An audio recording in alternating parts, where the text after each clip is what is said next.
był Niemiec, taki młody Niemiec, że jak mnie kiedyś uderzył tutaj na plecach, to ja myślałam, że jego dłoń mi piersiami wyjdzie. Mordercza praca, 12 godzin w dzień, 12 godzin w nocy.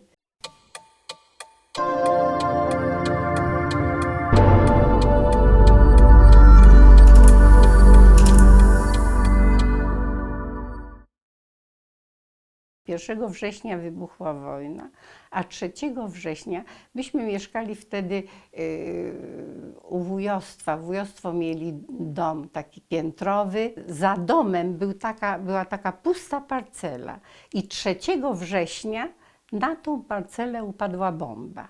Stworzył się taki wielki lej, a w domu wszystkie szyby były powybijane. Jeden z moich wujków, który był, wziął swoją żonę, córkę i poprosił moją mamę, żeby z nim poszła, że iść poza Łódź, bo w Łodzi może być dalej bombardowanie i niebezpiecznie.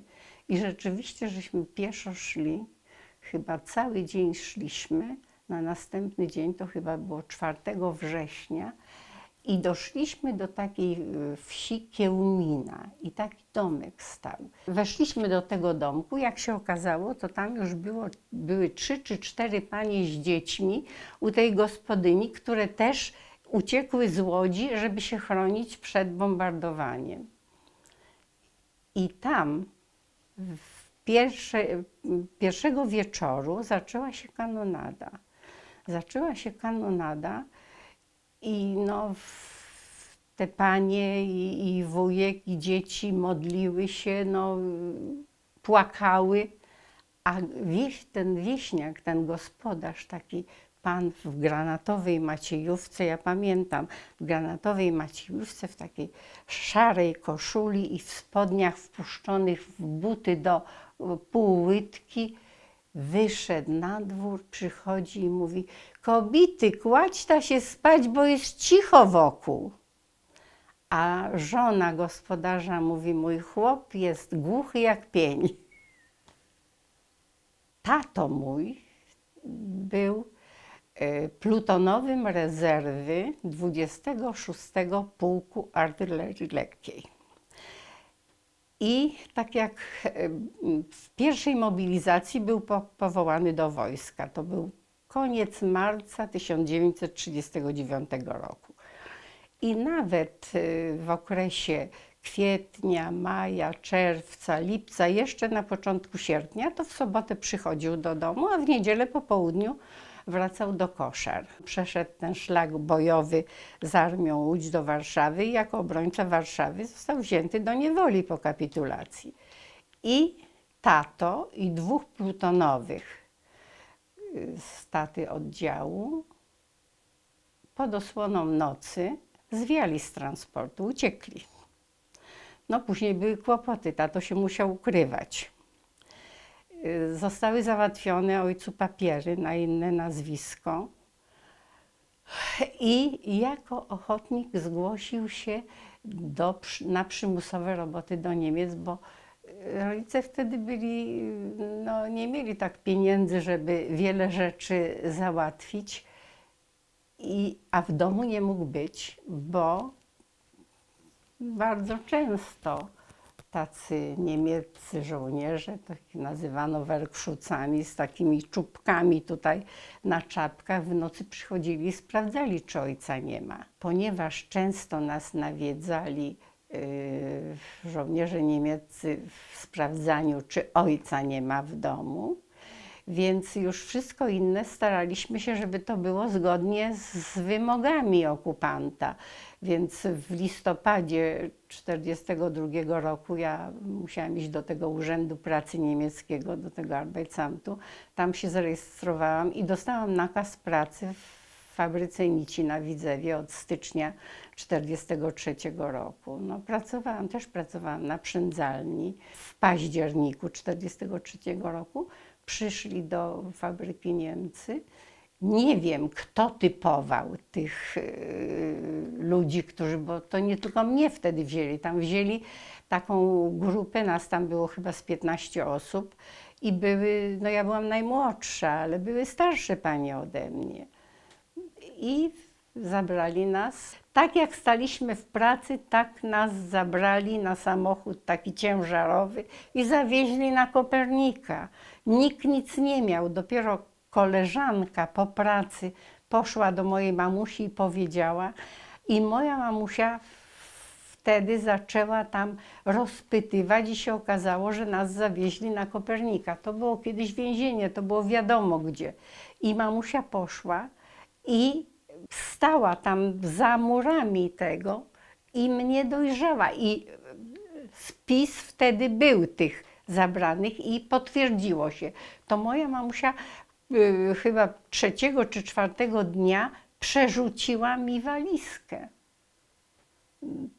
przez ten płot, bo wpuszczać tam nie było można. To jeszcze ją Niemiec uderzył wtedy podobno. Tak mi mamusia później mówiła.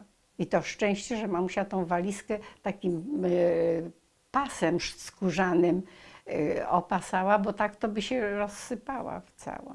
Tu przetrzymywali nas w okropnych warunkach, bo było takie zagęszczenie w pomieszczeniach tam, bo to były takie więzienne pomieszczenia, że na podłodze się spało na posadzce na siedząco, bo nawet się położyć nie było można. Tam trzymano nas tydzień. Po tygodniu przeprowadzono nas nocą na Łąkową. Tam nas kąpano, dezynfekowano i po kilku dniach przetransportowano znów nocą na stację kaliską i przewieziono to już do 3. obozu, do Brandenburga. I tam w Brandenburgu pozakładano nam na szyję takie blachy na łańcuchach z numerem, obfotografowano i tam w tym Brandenburgu nas rozdzielano na grupy i przewożono już do tych lagrów pracy. Ja trafiłam w takiej grupie młodych łodzianek, kilka dziewcząt było z Pabianic, do takiego lagru pracy do Strausberga. To był taki Ostlager do fabryki amunicji. Z nazwy to była walcownia, bo to było Walzwerke, ale to była fabryka amunicji. Tam w takich barakach za drutami kolczastymi, z budką wartowniczą umieścili nas po 16 osób w takiej niedużej izbie. Powietrze były piętrowe, sienniki tam wyłożone cienką warstwą trocin, poduszki z trocin i po takim jednym kocyku do przykrycia. No i tam byłam do końca kwietnia 1945 roku. Mordercza praca, 12 godzin w dzień, 12 godzin w nocy. Ja pracowałam przy takiej maszynie, która ważyła ołowiane kulki. Musiałam takie skrzynki z tymi kulkami ciężkimi dźwigać i wsypywać do takiego bębna i one się ważyły i do odpowiednich pojemników wpadały. I z tych pojemników przenosiłam znów do odpowiednio oznaczonych skrzyń na sali. No pamiętam, że były chyba ze 2 razy takie przykre momenty, bo to jak wszędzie to są ludzie.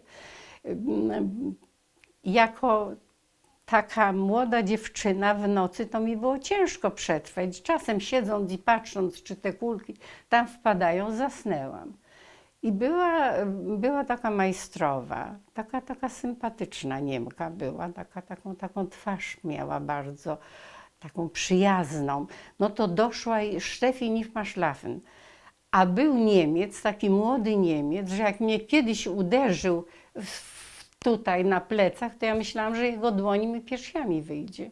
A mało tego, to jeszcze o 6 rano, ponieważ byliśmy doprowadzani do fabryki i wyprowadzani z fabryki pod osłoną żołnierza z karabinem, więc wtedy jeszcze musiałam o 6 rano zostać i salę zamiatać za karę. Jeszcze taki incydent, jak przewozili nas między tymi obozami w Łodzi z Kopernika na Łąkową, później, to nawet nie wiem kiedy, ale obtarłam sobie nogę, ja to ślad to mam całe życie, obtarłam sobie nogę o walizkę, ponieważ pończocha była brudna, bo to wtedy były pończochy takie patentki. Dziecko, ja nie wiem, czy pani nawet wie, jak to wyglądało.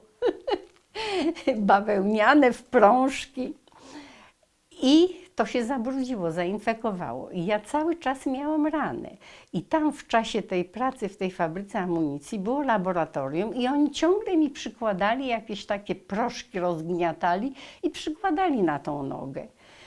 I to się nie chciało goić, cały czas chodziłam z owiniętą nogą. I jak dostałam to zapalenie stawów i leżałam tam w szpitalu, to był w Strausbergu szpital, budynek taki murowany to był dla Niemców, a dla tych wszystkich cudzoziemców to był taki barak. I leżałam z tym zapaleniem stawów i pamiętam, że lekarz mi tak kładł nogi na ten tyłek od łóżka i tak starał się zginać, bo uważał, że ja udaję. To ja po prostu wyłam z bólu. I na tą nogę mi też tam coś przykładali. I była tam taka niemiecka młoda siostra, Urszula miała na imię. I ja nie wiem, czy jej było mnie żal, bo przecież ja się wypłakiwałam. Ja mam w tej chwili duże problemy ze suchym okiem, ale ja mówię, no przecież chyba wannę łez to wylałam. I ja się tak później domyślałam, że ona musiała mieć ojca farmaceutę. I tak moje podejrzenie to jest takie, że to były pierwsze takie penicylinowe zwiastuny w maściach, bo ona to przynosiła i ona mi to przykładała po obchodzie lekarza, bo tam rano zawsze jakiś niemiecki lekarz przychodził. I ona mi to przykładała i nawet była taka sytuacja, że jak ją zmieniała taka niemiecka siostra, taka mało przychylna dla cudzoziemców, to ona prosiła, żeby tu nic nie robić, że jakby w razie ona chciała oglądać, to że siostra Urszula powiedziała, żeby nie przewijać. I ona mi tą nogę wygoiła w przeciągu 2 miesięcy.